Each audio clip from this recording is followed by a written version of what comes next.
થરાદ લાખણી રોડના કામમાં ગોકળગતિ લોકોમાં રોષ. થરાદથી લાખણીને જોડતા મહત્વના રસ્તાનું કામ લાંબા સમયથી ગોકળગતિએ ચાલી રહ્યું હોવાથી સ્થાનિક લોકોમાં ભારે નારાજગી જોવા મળી રહી છે. કર્ણાસર નજીક આવેલ ભગવાનજી ગોડિયા સ્કૂલ પાસેની પરિસ્થિતિ તો વધુ ગંભીર બની ગઈ છે, જ્યાં વિદ્યાર્થીઓ રોજિંદા અવરજવર દરમિયાન ભારે મુશ્કેલીનો સામનો કરી રહ્યા છે. આ રસ્તાનું કામ છેલ્લા 2 વર્ષથી ચાલુ છે, પરંતુ વચ્ચે કામ બંધ થઈ જતા લોકોની મુશ્કેલીઓમાં વધારો થયો હતો. હાલ ફરી કામ શરૂ થયું છે, છતાં કામની ગતિ ધીમી હોવાના કારણે વિદ્યાર્થીઓ અને ગ્રામ લોકો હેરાન પરેશાન થઈ રહ્યા છે. સ્થાનિકોમાં માંગ ઉઠી છે કે માર્ગનું કામ તાત્કાલિક પૂર્ણ કરવામાં આવે, જેથી વિદ્યાર્થીઓને સુરક્ષિત અવરજવર મળી રહે અને લોકોની મુશ્કેલીનો અંત આવે. અહેવાલ ભાવેશભાઈ ઠાકોર, વાવ, થરાદ.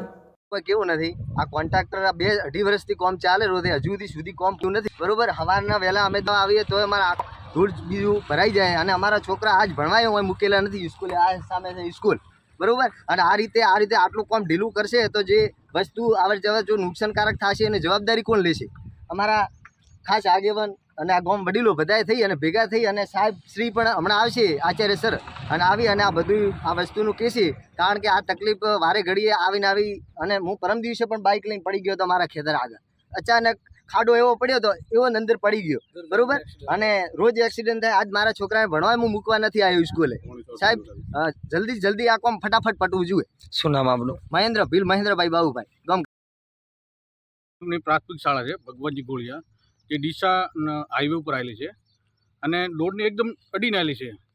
જે તે કારણે ત્યાં જે નવીન રોડ બને છે, જે કોન્ટ્રાક્ટરની બેદરકારી હતી, એને વહેલી વ્યવસ્થા જે પહેલાં કરવી જોઈતી હતી, એક રસ્તો ચાલુ કરીને બીજો રસ્તો આખો રોડ ખોદી દીધો છે. અને જે ભારે વાહનોનો અવરજવર બહુ રહે છે અને ભારે વાહનોને અવરજવરથી ધૂળની એટલી બધી ડમરીઓ અહીં ઉડે છે, તમે જોઈ શકો તો સ્કૂલ પણ નજીક છે એકદમ. અને બાળકોના સ્વાસ્થ્ય ઉપર એટલી બધી ગંભીર અસર છે કે સ્કૂલથી ઘરે આવેલા બાળકો ઉધરસ લે એવા બધા લક્ષણો દેખાય છે બાળકોમાં. એટલે બાળકોને ગંભીર બીમારી થઈ શકે છે. એનાથી વધારે ખતરનાક એ વસ્તુ છે કે બાળક છૂટે છે ત્યારે વાહનોની બહુ અવરજવર છે, ધૂળની ડમરીઓ છે, તો કદાચ કોઈ સ્પીડમાં બાળકને સાથે કોઈ અગત્યની ઘટના બની જાય. કારણ કે ધૂળની ડમરીઓ ડ્રાઈવરને પણ દેખાતો ના હોય. એટલે અમારી ખરે એક માગણી છે કે 2 ટાઈમ સ્કૂલની બાળક આવતું હોય ત્યારે એને પાણી છોટે તો એના પહેલાં રોડ ઉપર ધૂળની ડમરીઓ ના આવડે અને સ્કૂલેથી છૂટે. કારણ કે જે આજુબાજુના ખેતરોમાંથી બાળકો આવેલા છે, તો અમારા બાળકોના ભવિષ્ય સાથે કંઈ પણ ઘણી ઘટના બને એના માટે વાલીઓ આજે ચિંતા વ્યક્ત કરી બધા ભેગા થઈ અને શાસન પ્રશાસનને ખાસ અમારે કોન્ટ્રાક્ટરને આ બાબતે એની ઘોર બેદરકારીને કારણે જ્યારે અમે વારંવાર રજૂઆત કરવા છતાં, આચાર્યની તરફથી રજૂઆત કરવા છતાં પણ અહીં કોઈ એમની તરફથી કોઈ અમને વ્યવસ્થા કે કંઈ સુવિધા મળી નથી. એ પાણી છાંટવું જોઈએ, છાંટતા નથી. બાળકો આજે પણ એ રીતની પરિસ્થિતિમાં છે, કાલે પણ એ જ પરિસ્થિતિમાં છે. આ દેખીતા બસ આવે છે તો એટલી ધૂળ ડમરીઓ ઉડે છે કે અમે ઊભા નહીં રહી કહેતા કે એટલી બધી ધૂળની ડમરીઓ ઉડે છે. અને બીજું કે ખાસ કે આથી અગાઉ પણ ઘણો સમય પહેલાં આચાર્ય તરફથી આ જે તૂટેલું છે, વરસાદને કારણે ત્યાં તૂટે છે આખો સ્કૂલની બાજુની દિવાલ, તો ત્યાં પ્રોટેક્શન દિવાલ પહેલાં કોન્ટ્રાક્ટર કરે, જેને કારણે આ ચોમાસામાં બાળક ત્યાં રમતું હોય તો પગ લપસી જાય તો બાળક રોડ ઉપર કોઈ સ્પીડમાં ગાડી આવતી હોય તો ત્યાંથી ટક્કરમાં આવી જાય તો બાળકને કશું ઘણી ઘટના બની શકે છે બાળકો સાથે. એટલે અમારે બાળકોની ચિંતા છે, અમારે બીજું કોઈ નથી.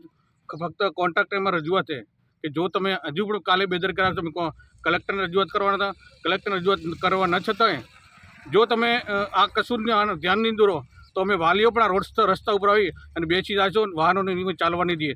જ્યાં સુધી અમારી માગણી સંપૂર્ણ 2 દિવસમાં નહીં સંતોષાય તો અમે આવનારા સમયમાં ઉગ્ર આંદોલન પણ કરી શકશો. અને આ રસ્તો, આ જે રસ્તો છે એ અમે રસ્તા વચ્ચે આવીને બેસી જશો દરેક વાલીઓ, કારણ કે અમારા બાળકો સાથે જે ચેડા થઈ રહ્યા છે એ અમે સહન નહીં કરી શકીએ. કેટલા સમયથી આ રસ્તો બને છે?